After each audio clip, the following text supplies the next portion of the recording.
we're going to talk about why you should blog. I know a lot of you will be familiar with blogging, but hopefully I can share some light onto some of the specifics as to why you should start blogging. I'm just going to check that we are live on the internet. Yes, we are live on the internet. I always check that because you never know. Please leave a comment in the chat if you are watching live. Oh, Laura, I'm fine, but not too grotty, and I will try my best not to have a sneezing fit halfway through. So if you have any specific questions regarding blogging, anything to do with blogs in terms of content, please pop them in the chat. I will do my very best to answer them live on air. I know a lot of you watch this now on Catch Up.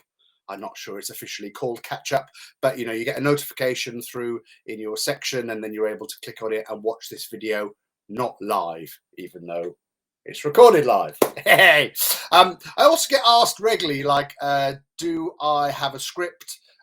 Do I use an auto cue?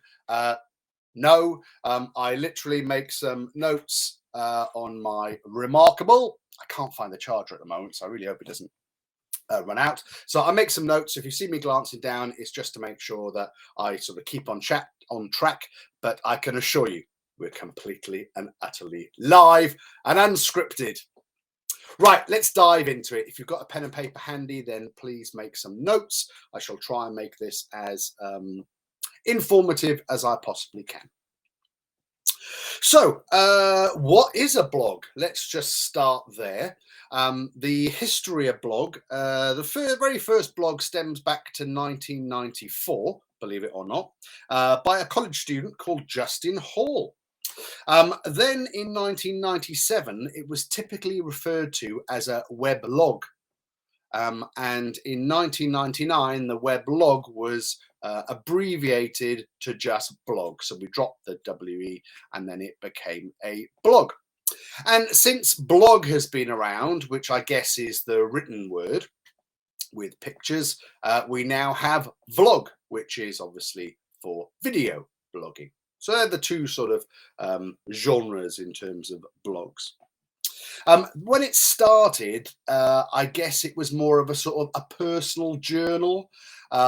Certainly, I know in the very early ages, maybe the very late 90s, early 2000s, it became very popular to blog about your trip abroad or your gap year. So, travel blogs became extremely popular, and look, they still are today, right? But now I guess that a blog is an additional page on your website that shares information. Let's put it sort of that way. And a blog can be formed of anything that your heart desires, and we're going to go through some of the specifics now in a second. To give you some stats, I know some of you out there really enjoy a stat. For B2B marketers, they say that they have received 67% more leads because of their blogs than people that don't. So there's some statistics out there which will show that blogs do lead to more business. And we'll come on to some of the specifics about why we think that is the case in a little bit. And also, blogs have been rated as the 5th most trusted source of accurate online information. So the search engines themselves, they trust blog posts as a reliable source of information. Another reason to do them. And in 2021, a survey found that 56% said that they recently purchased following reading about the product or service that they wanted in a blog. So there we go. Some reasons, if you like, why you should be blogging. Talk about reasons. I'm obviously a bit heady today. Talking about why specifically you should be blogging. I've got a little list for you here. So if you've got your pen and paper, the first thing that blogs do is they build trust with your customers. Okay. Trust, as we know, is one of the keys to people transacting with you. And what we're finding, if you like, within this digital world is that people they want to speak to people less and less and less and find their information themselves. I like to refer to them as armchair detectives, if you like. Everything's at your fingertips these days, so you really want to make sure that you're providing information which will allow you to build trust with your customers. And I guess what I'm doing today is I'm establishing my authority, if you like, in terms of what I know about marketing, and specifically today about blogs. So blogs also establish with your customer that you are a knowledgeable person about the said topic, if you like, that you're blogging about. It can also explain a product or a service that you offer. Many people have many different products, many different services. These can normally be seen within your sort of your brochure, but why not expand on these things? Why not drill down a little bit more into the minutia as to what those products and services are all about? And a blog is a perfect platform to do that on. It also helps with education. So if you either need to or want to educate your customers or the public about a product or service, then a blog is a really good way. Excuse me, struck by the COVID. Is a really good way in which you can do that. It also provides you with fresh content. Now, I do a vlog, right, once a week.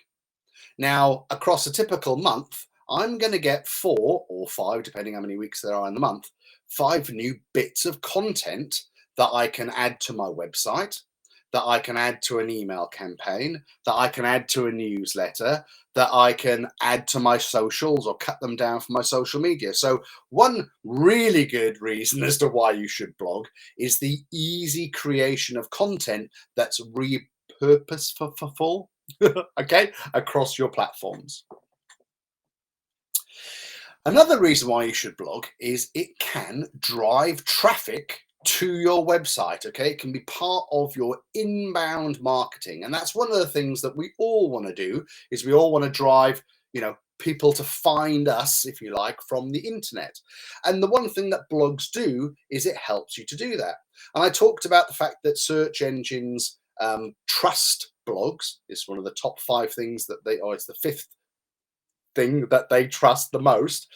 And that means that search engines will pull the blog features to the forefront when you are searching for the said product or service. So you can actually find that people find your website because they found a blog because they've been searching for something specific. So it could drive traffic to your website. Another good reason why you should blog is it has an extremely long dwell time. All right. And by that, I mean it hangs about for forever, for as long as you've got it on your website.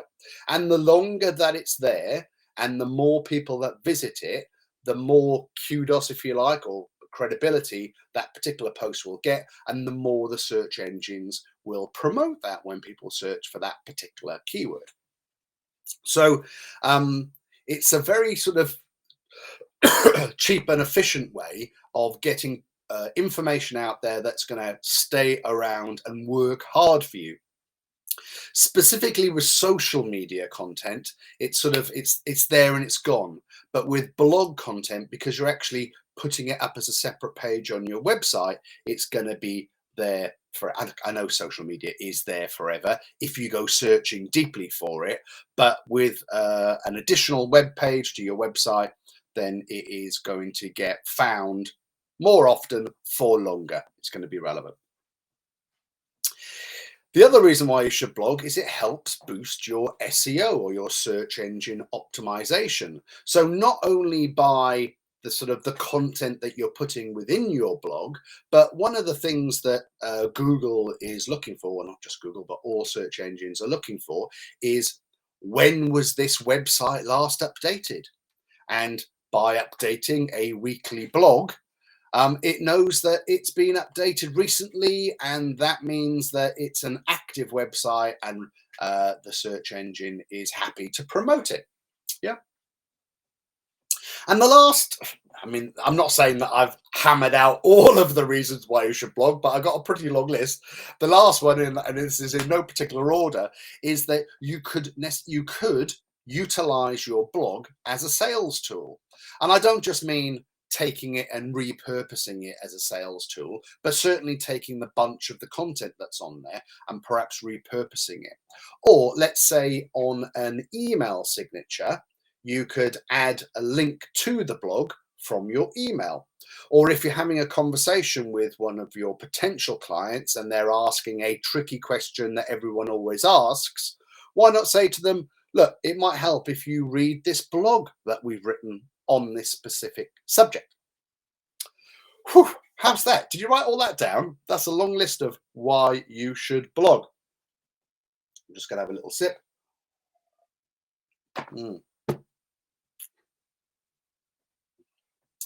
Right, okay. Here we go.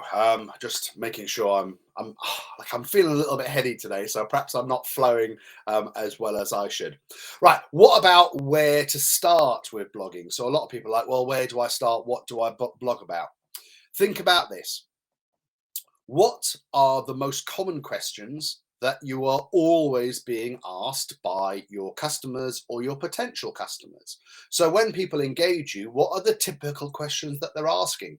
I bet the majority of it is around price and how long it'll take, something like that, right? So why not write a blog related to that? Why not ask the people within your organization what the most common questions they get asked is? So maybe you have a sales person or a sales team. Ask them what questions keep coming up for them. Maybe ask your receptionist, when you answer the phone, what's the most typical thing that people are asking for? What are they searching for? Think about your target market and think about what they're putting into a search engine, and then write blogs that address those specific questions.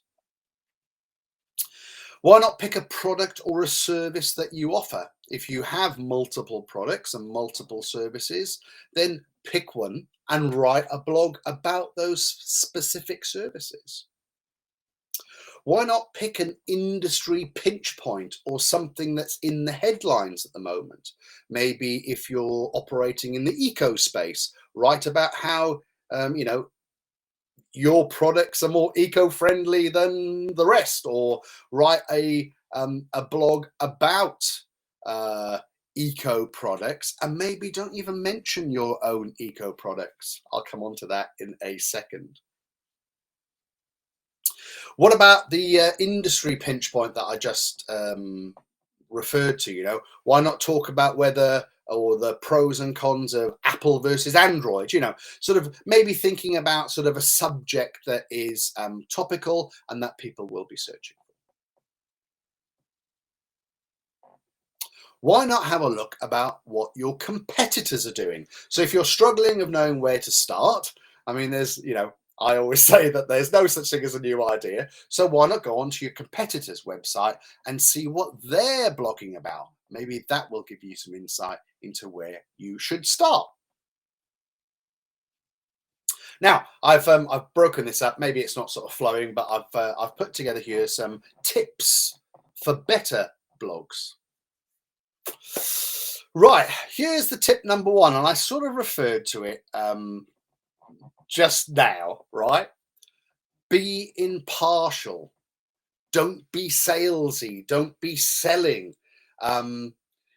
This is really quite a hard thing to do. You can make reference to what you do in your company, but what I want you to think about is that the majority of people that are going to be reading your blog don't necessarily know you or trust you yet. So really try and write your content as neutrally coming out with some words today. But maybe try and write it from an impartial person's standpoint, right? So that you're not being biased at all.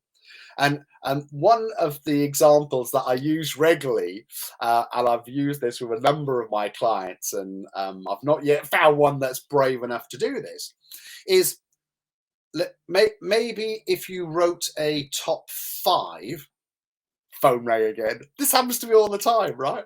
Luckily, it was on silent this time. So let me get back to this. So about being credible and about you being impartial with what you write. So maybe think about a top 5. Let's just take me, right? Top 5 marketing agencies in Essex as an example of a topic for a blog that I might write. Now, what about me writing this top 5, but not putting myself at number 1? Actually, not putting myself in there at all, right? I'm sure you're all going, what the bloody hell is Miles going on about? But bear with me. What I would do is I would write it in the style of, we often get asked who else we would recommend for a marketing agency within the locality. You know, we think that we are the best, but in our opinion, here's the top 5 of other marketing agencies in the area. Now, think about this. When someone has Googled top 5 marketing agencies in Essex, and they've landed and they've seen a post about the top 5 marketing agencies in Essex, and they've clicked on it, they're on my website reading an article that I've written that doesn't push me, it recommends others. What do you think that person is going to do? Well, the first thing that they're going to do is they're going to feel, all right, I mean, God blimey, I think I can probably trust this guy. He's not even recommended himself in the list of top 5 people. And also, why do you think that they're going to go anywhere else? Right? They're now going to take a deeper dive into you and your products and services. So I would challenge you there to be brave about your blogging and be impartial about it.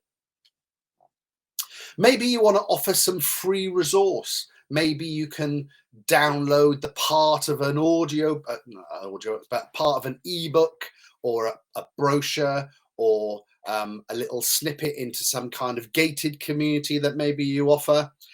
Maybe offer free access to a webinar or a sample of your service. And for this, all they can need to do is potentially like put their email address in order to get access. And of course, you can build your database. And we talked about how important CRMs are a couple of weeks ago. Why don't you find a good online tool, right? Now, we'll talk a bit about whether you should write these things yourself or whether you should outsource it in a second. But I've used a number of online tools. Some are better than others. But I'm going to give a shout out at the moment to Writers Zen, all right, which I bought on AppSumo. And what that does is it allows me to put in some keywords and to do some SEO search on the topic that I'm writing about. It'll also give me an average word count of the competitive searches that are out there, and it'll do some kind of competitive analysis as well. So there's a structure on this particular software that allows me to write it in a way in which and a style in which it's going to get noticed more often than not. Without going too much into it, it will say that it recommends that you use X amount of certain keywords per blog, because they're comparing basically what the whole of the internet is showing people for the specific search terms that you're looking at. So there we go. There's one of my little tips there. Check out Writers Zen. And my other tip here is you don't need to write excuse me, you don't need to write one blog on one subject and then that's it. All right, I would actually encourage you to write a blog on a subject and then rewrite it 2, 3, 4, 5, 6 times, yeah, but maybe just with a different angle. It doesn't matter, right? The amount that it's more important to have more content and more things that are searchable on your website than not. All right, so there's some tips. Right, coming on to the question of, do you outsource or do you do it yourself? Well, I mean, it's personal preference, right?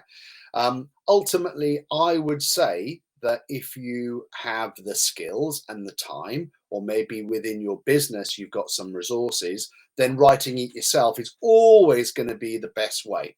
Why? Because you're the experts in your field. Okay. There are some great freelancers out there who can write some fantastic copy. And, you know, if you want to outsource it, then use a freelance copywriter. There are plenty out there, and they range in price, right? From £50 a blog to £100 to £250 a blog. All right. All depending on the quality, if you like, of the copywriter. Always make sure that you ask them to make it as SEO friendly as possible, making sure the keywords related to your searches are in there. But I would suggest start writing blogs yourself, all right, because you can crack on with it, and maybe look for some outsourced service if you're finding that maybe it's too labor intensive for you personally or for one of your team. But, you know, use your team, use the experts in your team, even if perhaps they're collecting like the raw stuff. Ask them to write a blog on a particular title. They'll write you some words, and maybe then you titivate it, add some photos in there, and format it a little bit nicer. But whatever you do it yourself or outsource. Just get on with it. Just do it. Here are 3 reasons why people read blogs. They want to learn something new, they want to be entertained, or they want some industry news or want to understand what the new trends are. So if you're looking for a subject matter to write on, educate people, entertain people, or give them some trends or industry news. Right, I think we're coming to a close. I'm just going to have a little look at the chat because a few things have popped up there.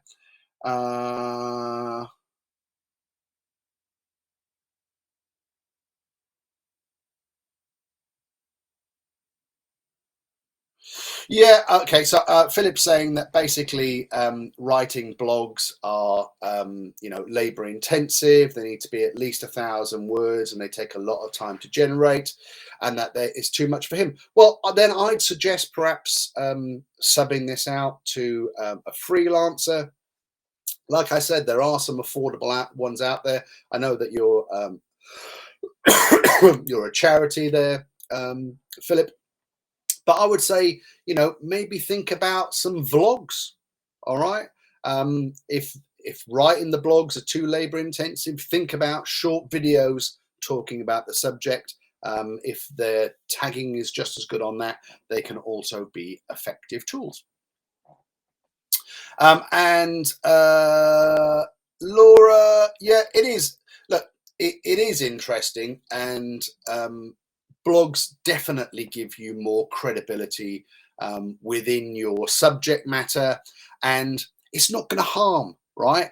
The more content you put out there, if you like, the more information those sofa surfers, right, the armchair detectives, the more that they're able to ingest, and the more likely it is that they're going to feel like they've connected with you and know you better. Right, I see a couple more questions pop up. I am gonna just give you my top 3 reasons to blog, and then we'll answer those, and then we'll close up. So if you've got any more questions, please pop them in the chat.